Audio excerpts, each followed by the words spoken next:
아침 하나님께서 우리에게 주신 말씀은 신약성경 고린도후서 12장 말씀입니다.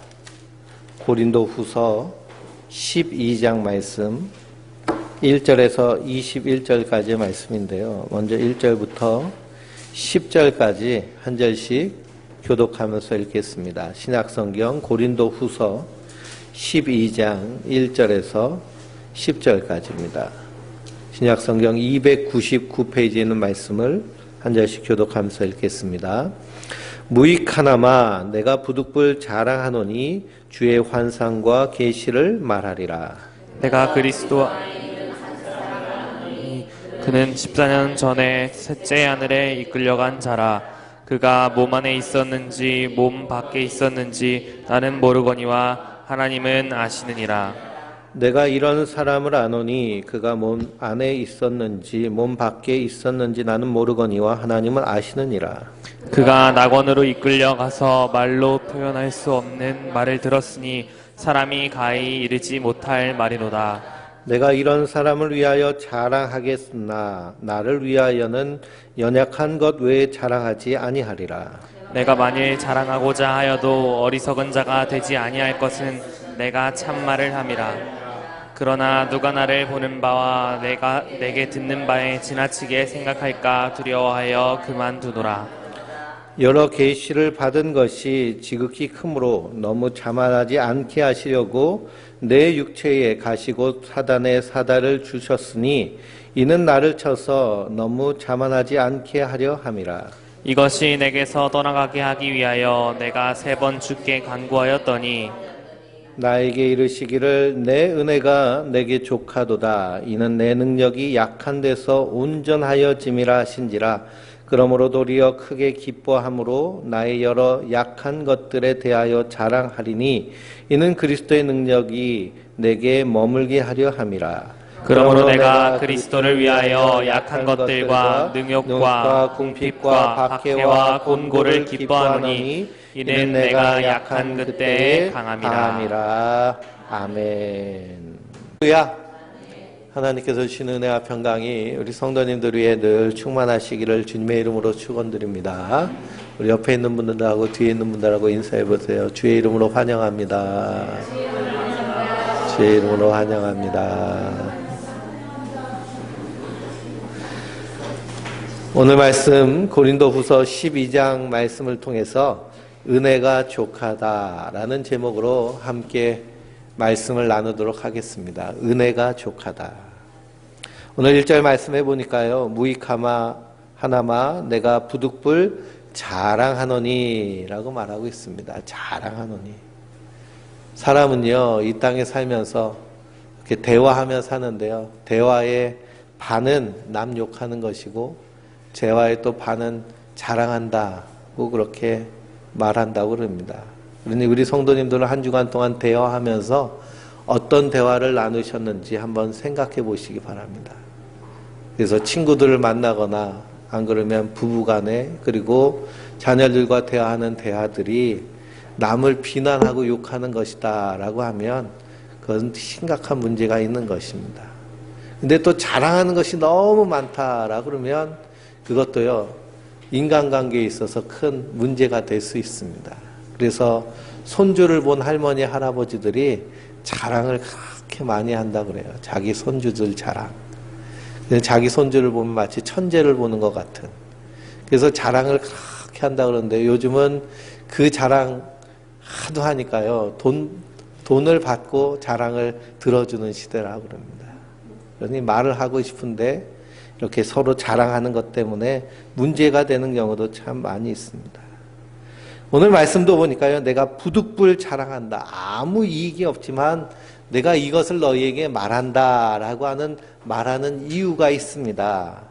왜 그러냐면 고린도 교회 안에 거짓 교사들, 율법주의자들이 들어와서 그래서 성도들을 미혹하는 것입니다.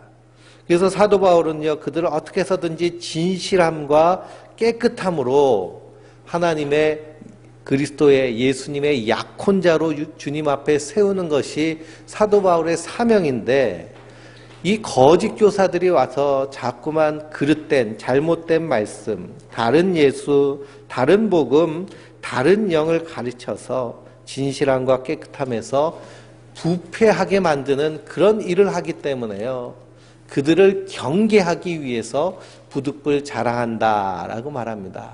왜 그러냐? 거짓 교사들이 와가지고요, 내세우는 것들이 있습니다. 뭘 내세우냐면 나는 어디서 공부했다, 어디서 사사를 받았다라는 것을, 자기가 배운 것을 내세웁니다. 또 자기는 이런 경험을 했다라고 하는 영적 경험을 내세웁니다. 그리고 나는 이런 신앙적인 행동을 했다라고 하는 자기의 행위를 내세웁니다. 그래서 목사님들이 목회를 하는데요, 제일 무서운 장로님이 계신데요. 이렇게 저 같은 경우는 뭐 개척했기 때문에 그런 관계가 없겠지만 어떤 교회 부임에 갔는데 거기에 장로님이 40일 금식을 2번 하면 그 장로님처럼 무서운 장로님이 없다고 그럽니다. 40일 금식한 것이요, 마치 명예가 된 것처럼, 자랑된 것처럼 그렇게 드러내는 모습이 있다면요, 이건 분명히 잘못된 신앙이겠죠. 근데 예전에 어떤 부흥사 목사님 이렇게 명함을 받아봤는데요, 그 명함에 보니까 40일 금식 2회, 몇 년 몇 월부터 몇 일까지, 그것까지도 명함에 써서 돌리더라고요. 그런 모습들, 그래서 자기의 육체의 그런 행한 일들을 자랑하는 모습들 때문에 이 고린도 교회 성도들이요, 혹하는 것입니다.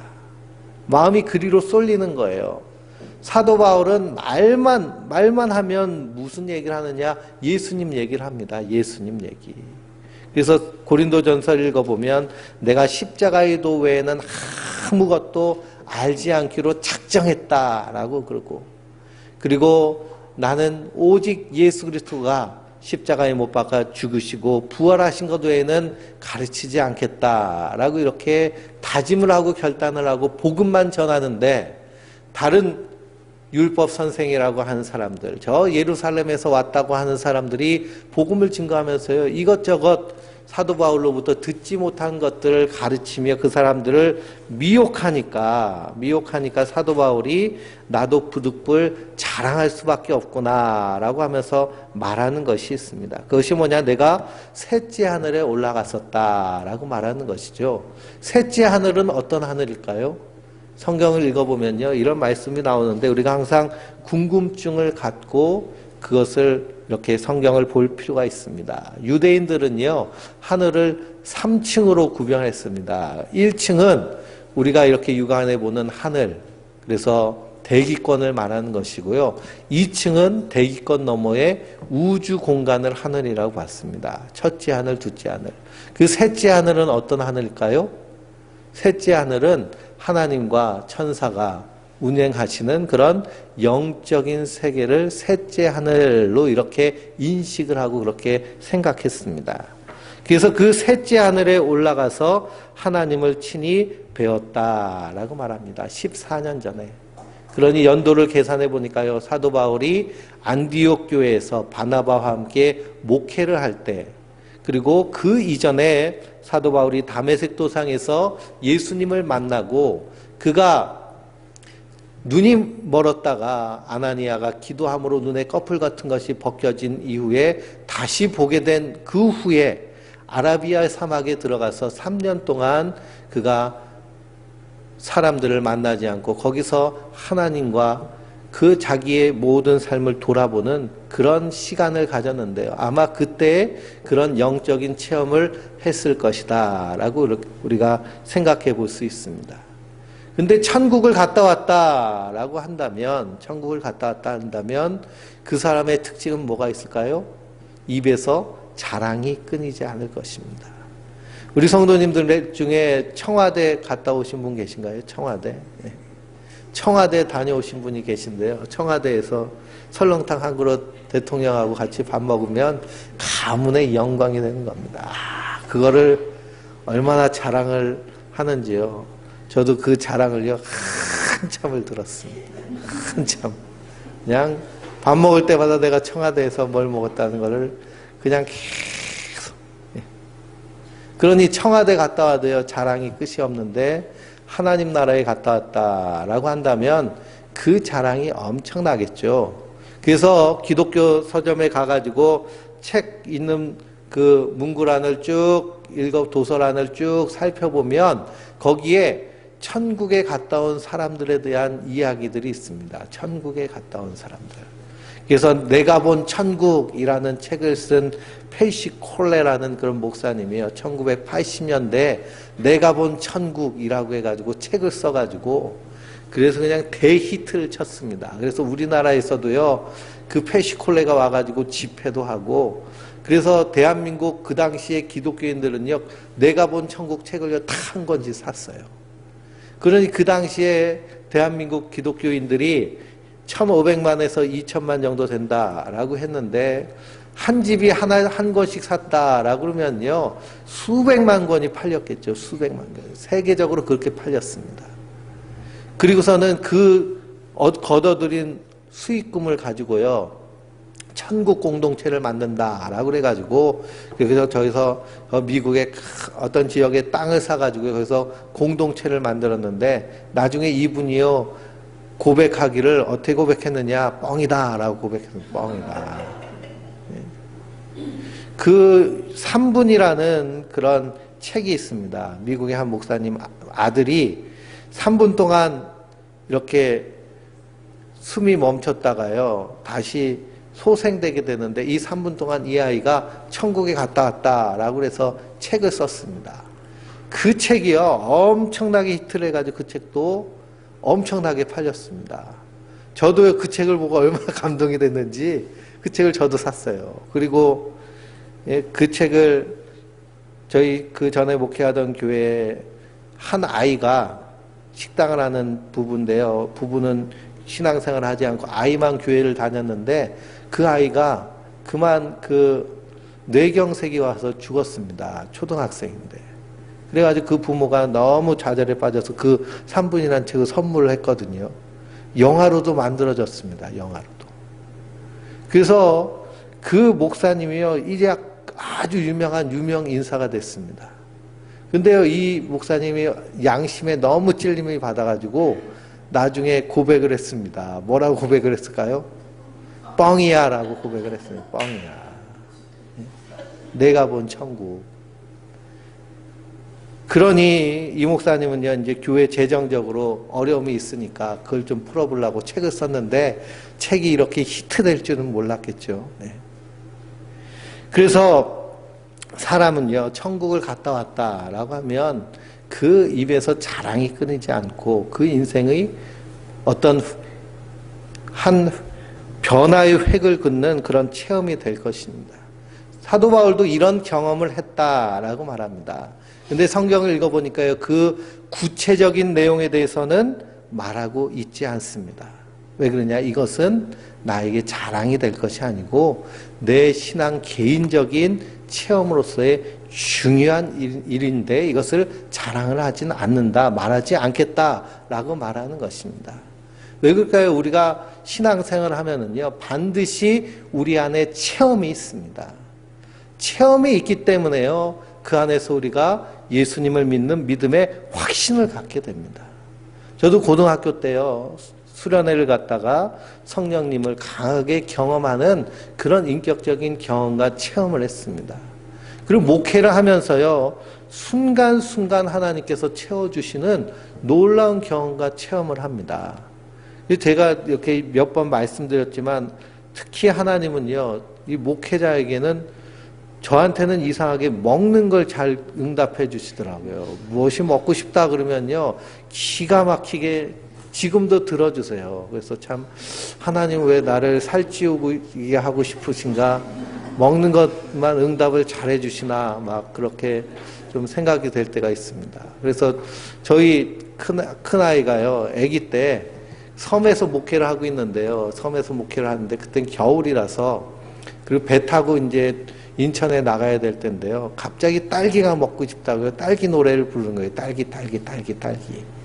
근데 배도 끊겨가지고 이제 인천에 나가면요, 못 들어오는 그런 상황인데, 아니 이 겨울에 무슨 딸기가 있냐, 그리고서는 그렇게 딸기 노래를 불러도요, 모른 척 했는데, 저녁에 집사님이요, 갑자기 오시더라고요. 남자 집사님이 오셔가지고, 딸기를 한 바구니 가지고 왔어요. 그래서 인천에서 오면서, 고은이 생각이 나가지고, 딸기를 가져왔어요. 그리고 놓고 가는 겁니다. 그러니 그런 경험들을 통해서, 야, 하나님이 정말 하나님의 자녀들 돌보시는구나, 라는 그런 체험을 하게 됩니다. 근데 그런 체험이 잘못하면 절대적인 우리 신앙의 기준이 될 수도 있다라는 것입니다. 절대적인 우리의 신앙의 기준은 무엇이 돼야 될까요? 하나님의 말씀이 돼야 될 것이고요. 예수 그리스도의 복음이 돼야 될 줄 믿습니다. 근데 그 체험에 의해서 좌지우지되어서는 안 되는 것이죠.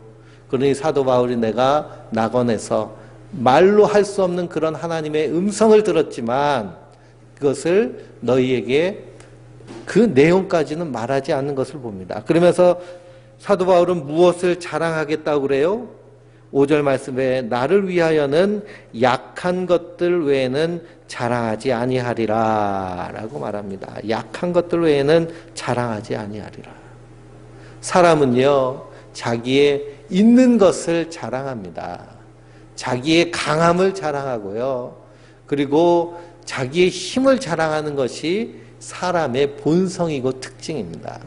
그래서 지난 한 주간 동안요, 아주 그냥 스펙타클하게 저기 강남대로에 엄청난 사람이 모이고 또 저기 광화문에 엄청난 사람이 모여가지고 서로 반대를 하면서 누가 많이 모였는지 힘겨루기를 하고 있잖아요. 그렇죠?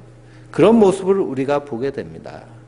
그런 모습을 보면서 우리는 자기의 힘을 자랑하려고 하는데 사도 바울은 나의 약함을 자랑한다라고 말합니다. 왜 그러냐?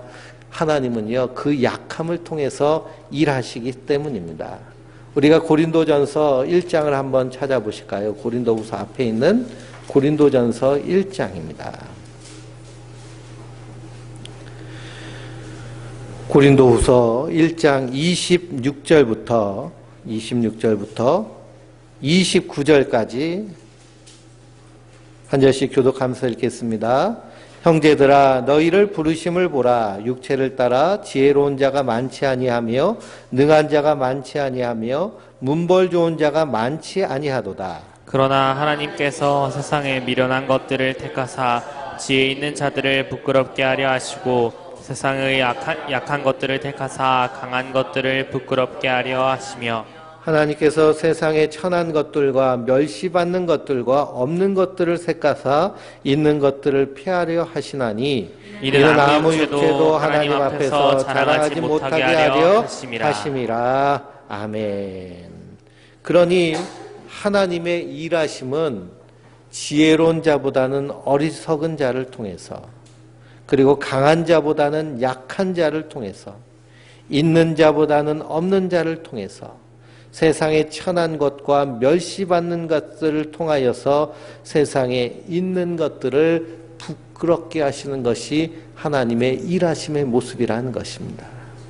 그래서 하나님께서 하나님의 일하심을 보이시기 위해서 한 민족을 택하셨는데요. 어떤 민족을 택하셨느냐? 히브리 민족을 택하셨습니다. 이 히브리라는 이름의 뜻은요, 뜨내기라는 뜻입니다. 떠돌이, 이름도 없는 떠돌이 민족. 이름도 없는 떠돌이 민족이 애굽이라는 강대국에서 노예로 400년 동안 노예살이하고 있는 그 민족에게 하나님이 그에게 나타나셔서 그들로 하나님의 백성 삼으십니다. 우리가 생각하기에는요, 아니 강한 민족들이 많이 있는데 왜 하나님 그 히브리 민족을 택하셨을까? 하나님 말씀하시기를 너희처럼 이름 없고 약한 족속을 통하여서 하나님의 일하심, 하나님 살아계심을 세상 가운데 보이시는 것이 하나님의 일하심이다라는 것입니다. 사도 바울도 그것을 알았습니다. 그래서 자기의 여러 가지 신비한 체험들, 자기가 배운 수많은 학벌과 학실이 있지만 그것을 자랑하지 않는다는 거예요. 오히려 나의 약함을 자랑하는 것입니다. 왜 그러냐? 약할 때 그때가 곧 강함이기 때문에 그렇습니다. 내가 약할 때 하나님은 우리의 약함을 통하여서 일하시는 줄 믿습니다. 우리가 약하면은요, 약한 자의 특징은 무엇일까요? 약한 자의 특징은요, 철저하게 의지하게 되어 있다라는 것입니다. 철저하게 의지하게 되어 있다.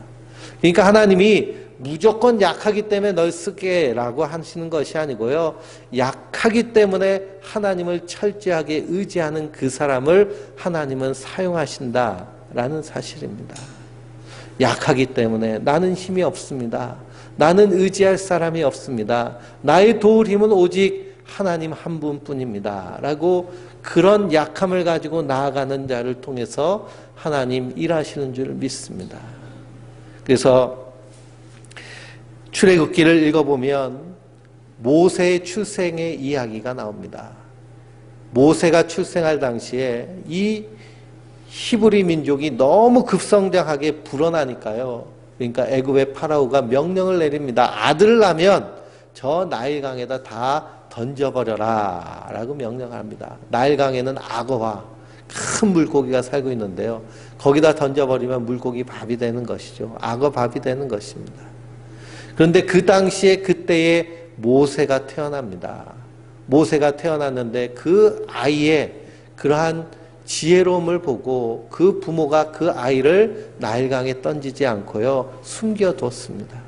근데 아이가 자라면서요, 아이의 울음소리가 들리잖아요. 더 이상 숨길 수 없으니까 그 모세의 어머니 요게벳이 갈대 상자를 만들어서 그 갈대 상자에다가 그 아이를 넣어서 나일강에다 띄어서 흘려보냅니다. 더 이상 자기가 키울 수가 없으니까요, 그 아이를 갈대 상자에 넣어서 나일강에 띄어보내지만 그의 신앙 가운데 무슨 신앙이 담겨져 있느냐 하면 하나님께로 맡긴다라고 하는 신앙이 담겨져 있는 줄 믿습니다. 그때 하나님께서요, 그 갈대 상자에 담겨져 있는 모세를 그 애굽의 공주에게로 인도하여서 하나님의 구원의 역사를 이루시는 것을 우리가 보게 됩니다. 내가 약하다라는 것은요, 내가 약하기 때문에 내 인생을 누구께 맡기는 거예요? 하나님께 맡기는 것입니다. 하나님을 의지하는 것입니다. 하나님께 맡긴다는 것은요, 내 뜻과 내 생각, 내 방법을 이제는 포기하고 하나님이 원하시는 것이 무엇인가? 하나님의 방법, 하나님의 뜻대로 사는 것이 바로 하나님께 맡기는 것인 줄 믿습니다. 하나님께 맡길 때요, 하나님께서 그 인생을 인도하여 주시고 이끌어 주시는 줄 믿습니다. 근데 보니까요, 하나님께 맡기지 못하고 내가 내 인생의 운전대를 잡고 내가 주인 노릇하면 하나님께서 내버려 두십니다. 그래, 한번 네 힘대로 살아보거라. 네 힘대로 살아보거라. 그러다 보면요, 철저하게 깨지고 깨져서 결국 주님께로 돌아온 천부여 의지 없어서 손들고 옵니다. 주 나를 박대하시면 내가 어디로 갑니까? 하는 모습으로 주님께서 인도하시는 것을 보게 됩니다. 그래서 사도 바울은요, 자기의 약함과 연약함을 오히려 자랑하고 있는 것은 약할 때 그때 바로 하나님이 일하시기 때문입니다. 그러므로 사랑하는 우리 성도 여러분, 우리 안에 약함이 있을 때요, 그것을 가리고 숨기려고 하지 마시고 그 약함을 붙잡고 주님 앞에 나와서 기도하시기 바랍니다. 그리고 그 약함을 통해서 일하시는 하나님을 기대하시기 바랍니다. 그래서 하나님은 그 약한 자를 통해서 세상의 강한 자들을 부끄럽게 하시고 우리의 약함을 통해서 하나님 살아계심을 이 땅 가운데 드러내게 하시는 줄 믿습니다. 그리고 사도 바울은 그 약함을 자랑합니다. 근데 사도 바울은요, 자랑할 것이 많지만 예수 그리스도의 십자가만 자랑하고 복음을 증거하는 사람이었는데 7절 말씀해 보니 여러 계시를 받은 것이 지극히 크므로 너무 자만하게 하지 않으려고 내 육체에 가시 곧 사단의 사자를 주셨으니 이는 나를 쳐서 너무 자만하지 않게 하려 하심이라 라고 말하고 있습니다. 그러니 사도 바울이 이 세 번째 하늘에 올라가서 하나님 나라를 보고 온 그 정도의 영적인 사람인데 그 육체에 가시가 있었습니다. 육체의 가시라는 것은 몸의 질병을 말합니다. 사도 바울이 복음을 증거하면서요, 매도 맞기도 하고 돌로 쳐서 죽을 뻔한 위기도 겪고, 그러니 그 후유증이 참 많았을 것이고, 그리고 성경을 쭉 읽어보면 눈에 안질이 있어서 그래서 눈에서 진물이 나고, 진물이 나니까 눈곱이 더덕더덕 끼는 그런 모습이 있었고, 그리고 몹시 사람이 보기에는 볼품없는 그런 모습이 사도 바울의 모습이다라고 신학자들은 얘기하고 있습니다. 그러니 몸의 질병이 이렇게 많은데요, 복음을 증거하라고 하면 거짓 교사들이 뭐라 그래요? 야, 너는 네 몸부터 고치고서는 복음을 전해라 라고 이렇게 말하면서 조롱하는 것입니다. 그것 때문에 사도 바울이 너무 괴로워서 하나님께 3번이나 간구하였다라고 합니다. 하나님, 이 육체의 질병을 고쳐주십시오. 근데 그때마다 하나님께서 응답하여 주신 응답이 있는데, 그 응답이 뭘까요? 9절 말씀해 보니까 내 은혜가 내게 족하다. 이는 내 능력이 약한 데서 온전하여짐이라 라고 말씀하고 있습니다. 네 은혜가 내게 족하다는 것입니다. 그러니 사도 바울이 병든 그 모습 그대로 그것이 족하다는 거예요. 그 모습 그대로 복음을 증거하라는 겁니다. 사명을 감당하라는 겁니다. 왜 그러냐? 그렇게 약하고 연약하니까 누구를 의지할 수밖에 없어요? 하나님을 의지할 수밖에 없고, 하루하루가 하나님 붙잡아 주지 않으시면 살 수 없기 때문에 하나님만 바라보게 되는 것입니다. 그런데 그때 오히려 강하게 하나님의 역사가 일어나는 것을 사도 바울은 체험하고 경험했습니다. 하나님이 일하시는 방법은요, 이렇게 일하십니다.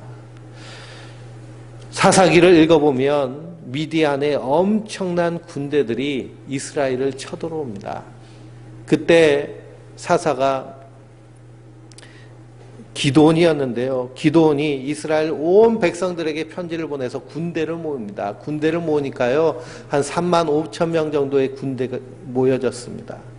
근데 하나님이요, 이 기드온에게 명령하십니다. 야, 저 미디안에 13만 5천이 모였을지라도 이스라엘에 모인 자 중에 너무 나이가 많은 사람이든지 너무 어린아이든지 그리고 또 두려워서 벌벌벌 떠는 사람들은 다 돌려보내라 라고 합니다. 다 돌려보내라. 그랬더니요, 절반 이상이 떠나버렸습니다. 15,000명 정도 남았어요.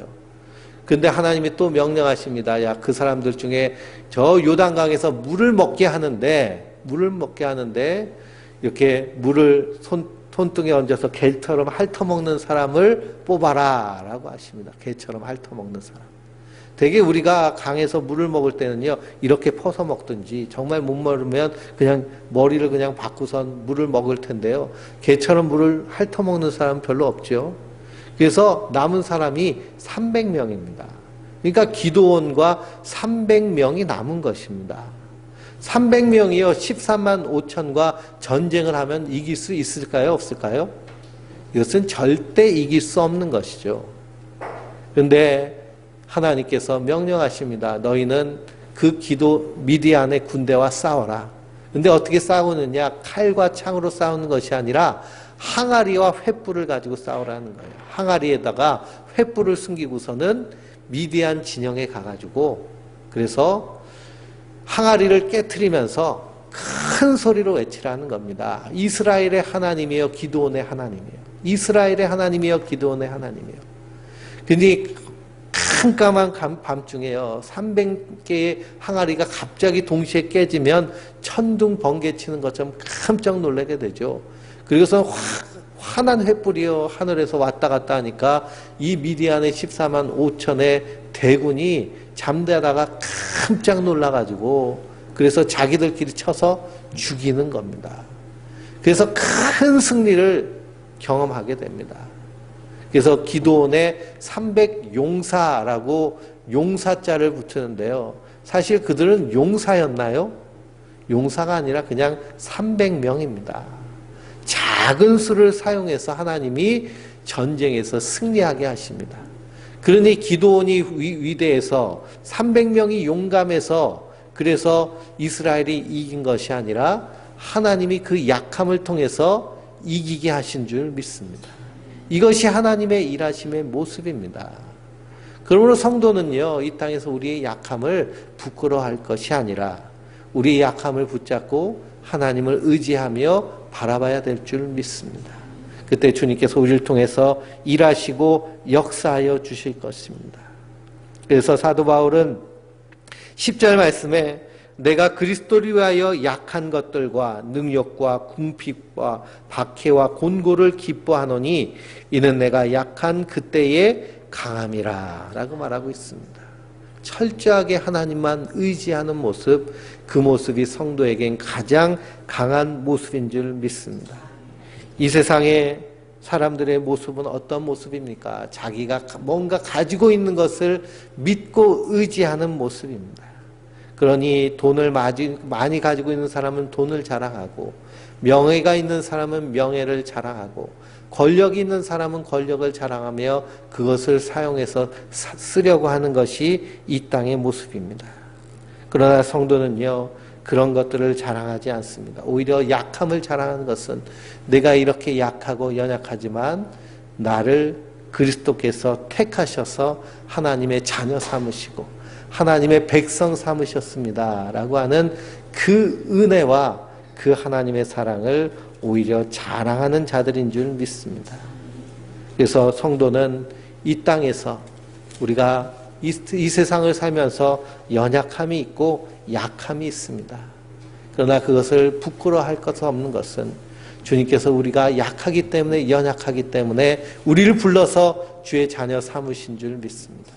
그러므로 이 약함을 주님 앞에 내려놓고 철저하게 주님을 의지하며 주님께서 우리에게 주신 세 계명, 서로 사랑하라 하는 그 사랑을 하며 이 땅에서 하나님 나라를 믿음으로 세워갈 때 그 약함 가운데 역사하시는 하나님이 우리의 삶 가운데 개입하셔서 친히 일하실 줄 믿습니다.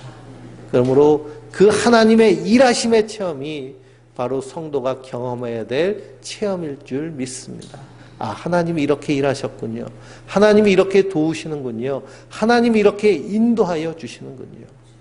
그래서 다윗은 사망의 음침한 골짜기를 내가 다닐지라도 내가 두려워하지 않는 것은 주님께서 나와 함께 하시기 때문입니다 라고 고백을 합니다.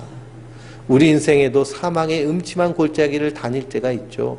그때가 되면 염려와 근심이 우리를 뒤엎습니다. 잠도 오지 않는 염려와 근심, 그것 때문에 하나님을 향하여 나아가는 그 발걸음도 멈추게 되고, 그 근심과 걱정 때문에요, 잘못된 선택을 하는 순간들이 많이 있습니다.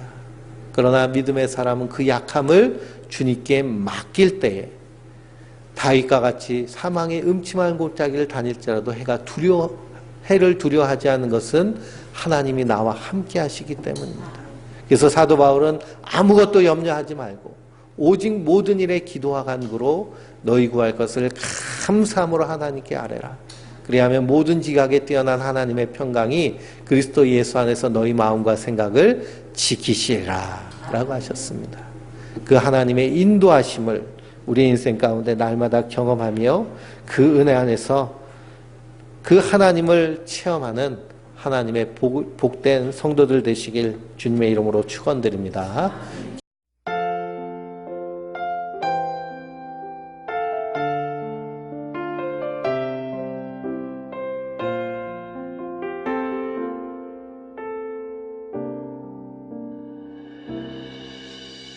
주 나의 모습 보네 상한 나의 맘 보시네 주 나의 눈물 안에 홀로 울던 맘 아시네 주 나의 모습 보네 상한 나의 맘 보시네 주 나의 눈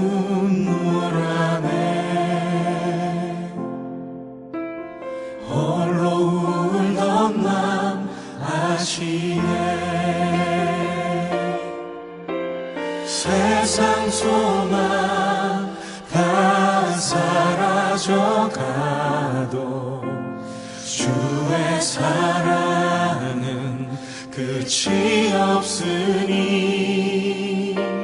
살아가는 이 모든 순간이 주 은혜임을 나는 믿네.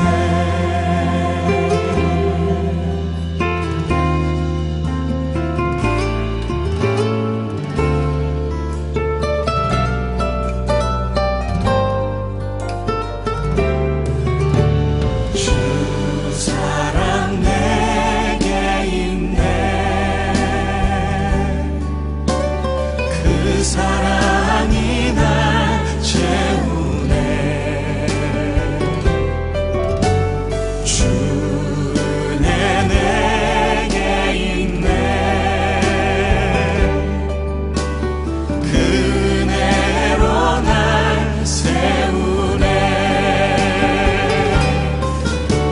세상 소망 다 사라져가도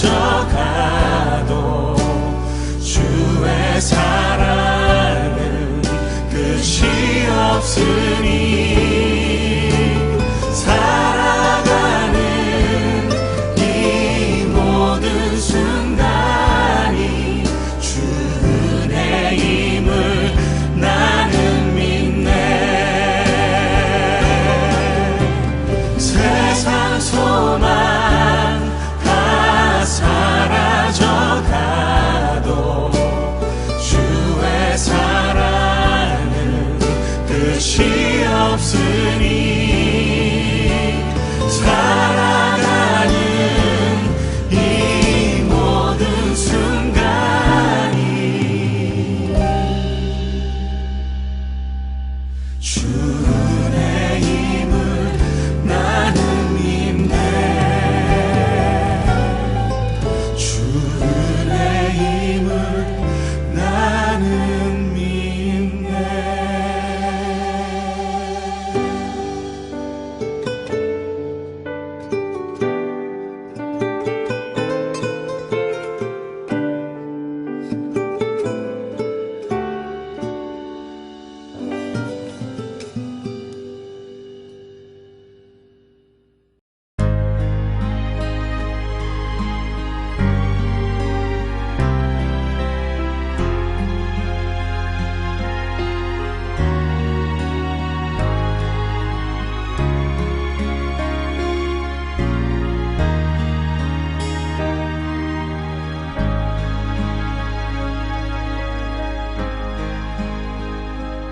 어둠 속에 매이던 내 영혼 갈 길 몰라 방황할 때에 주의 십자가 영광의 그 빛이 나를 향해 비추어 주셨네. 주홍빛보다 더 붉은 내 죄 그리스도의 피로 씻기어 완전한 사랑 주님의 은혜로 새 생명 주께 얻었네. 은혜 아니면 나서지 못하네. 십자가의 그 사랑 능력 아니면 나서지 못하네. 은혜 아니면 나서지 못하네. 놀라운 사랑 그 은혜 아니면 나서지 못하네.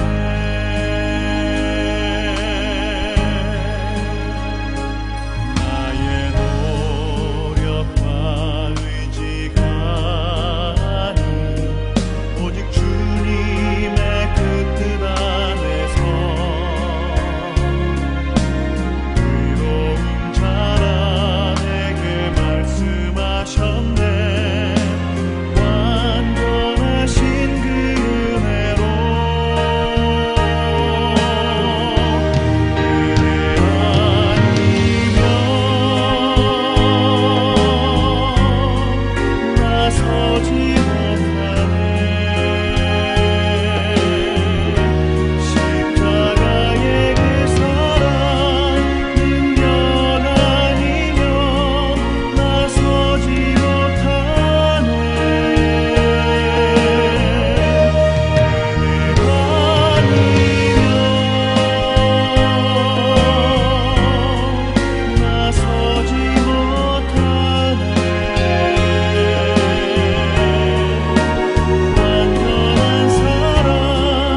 Grows drear, precious Lord, linger near when my life is almost gone.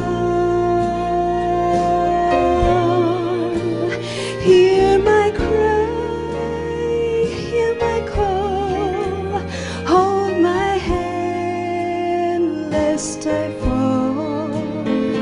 Precious Lord, take my hand, lead me home.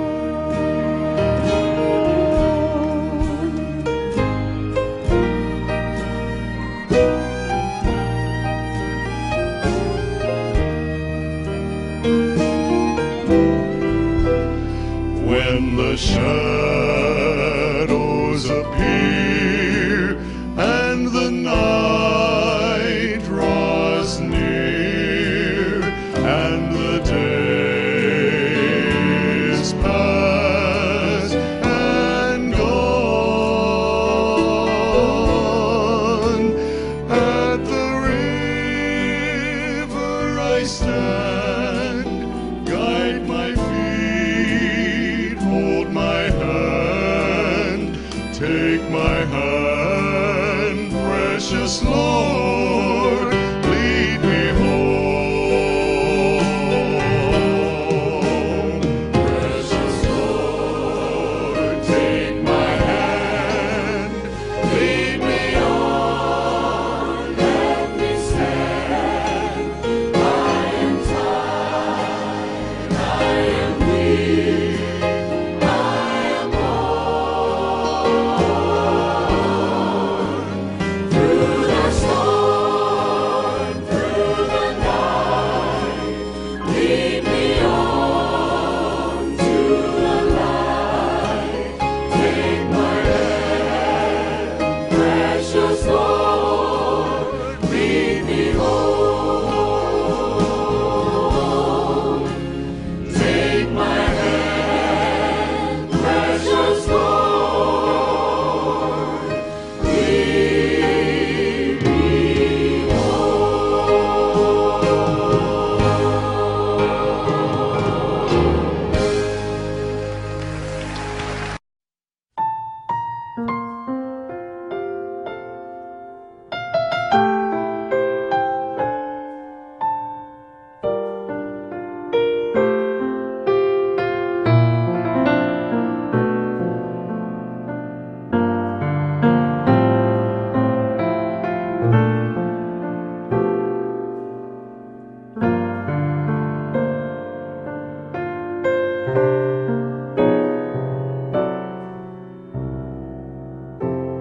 삶의 작은 일에도 그 마음을 알기 원하는 그 길, 그 좁은 길로 가기 원해.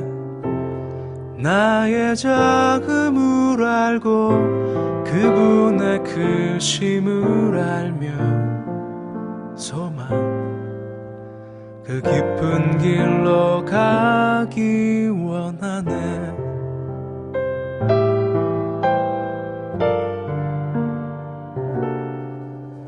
저 높이 솟은 산이 되기보다 여기 오름직한 동산이 되길, 내가 아는 길만 비추기보다는 누군가의 길을 비춰준다면 내가 노래하듯이 또 내가 얘기하듯이 살길 난 그렇게 죽기 원하네. 삶의 한 절이라도 그분을 닮기 원하네. 사랑 그 높은 길로 가기 원하네.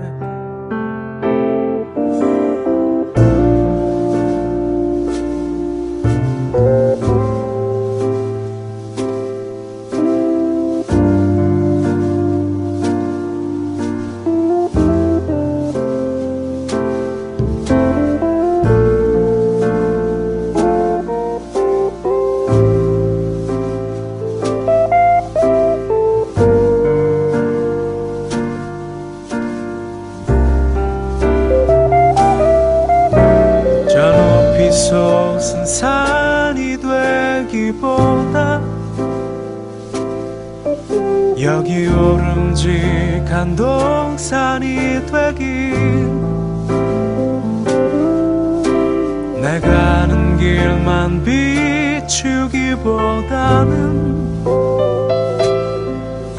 누군가의 길을 비춰준다면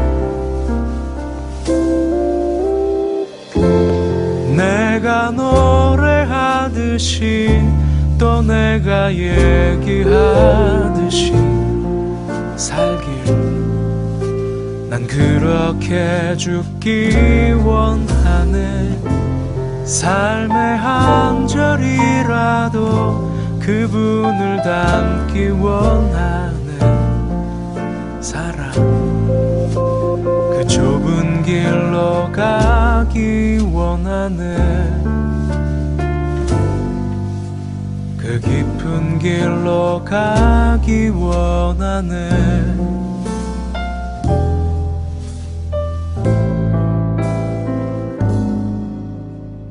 높은 길로 가길 원하네.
작은 갈대 상자 물이 새지 않도록 역청과 나무진을 칠하네.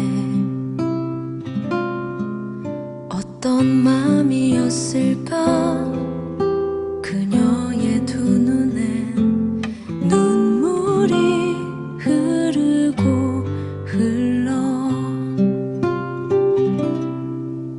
동그란 눈으로 엄마를 보고 있는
참주인 너의 삶의 참주인 너의 참 부모이신 하나님 그 손에 너의 삶을 맡긴다 너의 삶의 참주인 너를 이끄시는 주 하나님 그 손에 너의 삶을 드린다